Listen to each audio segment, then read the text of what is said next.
بسم اللہ الرحمن الرحیم۔ السلام علیکم۔ پریشانی کے وقت 6 قرآنی دعائیں۔ کسی بھی قسم کی پریشانی ہو، یہ قرآنی دعائیں پڑھیں۔ ان دعاؤں کا اثر بہت ہوتا ہے۔ ان دعاؤں کی خاصیت یہ ہے کہ یہ قرآن مجید کی دعائیں ہیں۔ یہ بہت آسان اور مختصر 6 دعائیں ہیں۔ دعا نمبر 1، ربنا ولا تحملنا ما لا طاقت لنا به۔ نمبر 2، ربنا علیک توکلنا وإلیک انبنا۔ نمبر 3، ربنا افرغ علینا صبرا وثبت اقدامنا۔ نمبر 4، ربنا آمنا فاغفر لنا وارحمنا۔ نمبر 5، ربنا لا تؤاخذنا ان نسینا او اخطأنا۔ نمبر 6، ربنا اتمم لنا نورنا واغفر لنا۔ یہ ساری دعائیں بہت طاقتور ہیں۔ یہ ساری دعائیں قرآن مجید سے لی گئی ہیں، اور آپ جانتے ہی ہیں کہ قرآن مجید کتنی طاقتور ہے۔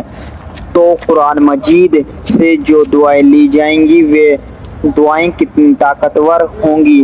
ان دعاؤں کو پڑھتے ہی اپنی ساری پریشانی دور ہو جائیں گی انشاءاللہ۔ جو مسلمان بھائی اور بہن دیکھ کر پڑھ نہیں سکتے، وہ سبھی لوگ میرے ساتھ دہرائیں۔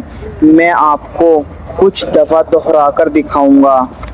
دعا نمبر 1، ربنا ولا تحملنا ما لا طاقت لنا به۔ نمبر 2، ربنا علیک توکلنا وإلیک انبنا۔ نمبر 3، ربنا افرغ علینا صبرا وثبت اقدامنا۔ نمبر 4، ربنا آمنا فاغفر لنا وارحمنا۔ نمبر 5، ربنا لا تؤاخذنا ان نسینا او اخطأنا۔ نمبر 6، ربنا اتمم لنا نورنا واغفر لنا۔ مزید اسی طرح کی اسلامک ویڈیو دیکھنے کے لیے چینل زما ملک کو سبسکرائب کریں اور ویڈیو کو لائک اینڈ شیئر ضرور کریں۔ جزاک اللہ، شکریہ۔